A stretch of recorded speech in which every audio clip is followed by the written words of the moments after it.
माणसं आहेत जिनं चांगली डिग्री कमवली आहे, जिनं डिग्री कमवून डॉक्टर झाले, इंजिनियर झाले, कलेक्टर झाले, एसी झाले, डीसी झाले, महाराज झाल्या, पोतराज नाही, पोतराज बाया होत नाहीत ना माणूस.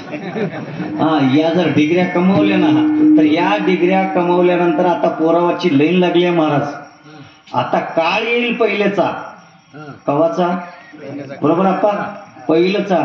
तुम्ही कसं देऊन आणली होती की घेऊन आणलो होतो? देऊन. विठ्ठल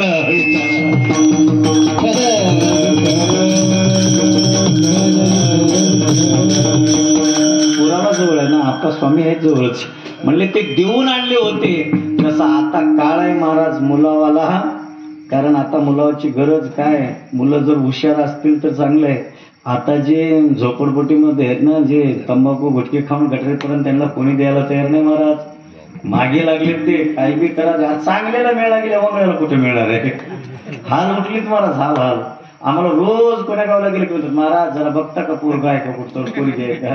मी म्हणतो त्याच्यातून आली तर मला 1 घंटा जास्त येतं सांगा कर म्हणून मी करतो, पण त्या भानगडीत मी पडत नाही म्हणतो. सांगत आणि मी करत बी नाही ते.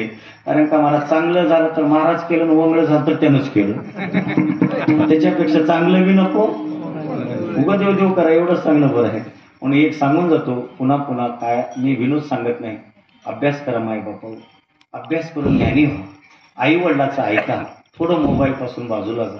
मोबाईल चांगलं तेवढंच आहे, वंगळ तेवढंच आहे. चांगला अभ्यास करण्यासाठी आहे, पण टाइमपास करण्यासाठी वंगळ आहे. कौरवाने काहीच केलं नव्हतं, टाइमपास केल्यामुळेच वनवास आला होता. पांडवाचा कौरवाचा टाइमपास म्हणूनच वनवास आला होता. म्हणून काही गोष्टी शिकल्या पाहिजेत. म्हणून थोडं मोबाईल पासून बाजूला जा, थोडं फॅशनेपासून बाजूला जा आणि जीवनामध्ये अभ्यास करा. आई वडिलांची सेवा करा, ज्ञानी बना, चांगला अधिकार बना आणि सद्गुरू दादासाहेबांचं नामचिंतन करा, दादासाहेबांची सेवा करा. निश्चित तुमच्या इच्छेमध्ये जे असेल ते झाल्याशिवाय राहणार नाही. एवढंच सांगतो, माझी सेवा पूर्णता करतो. तुकाराम.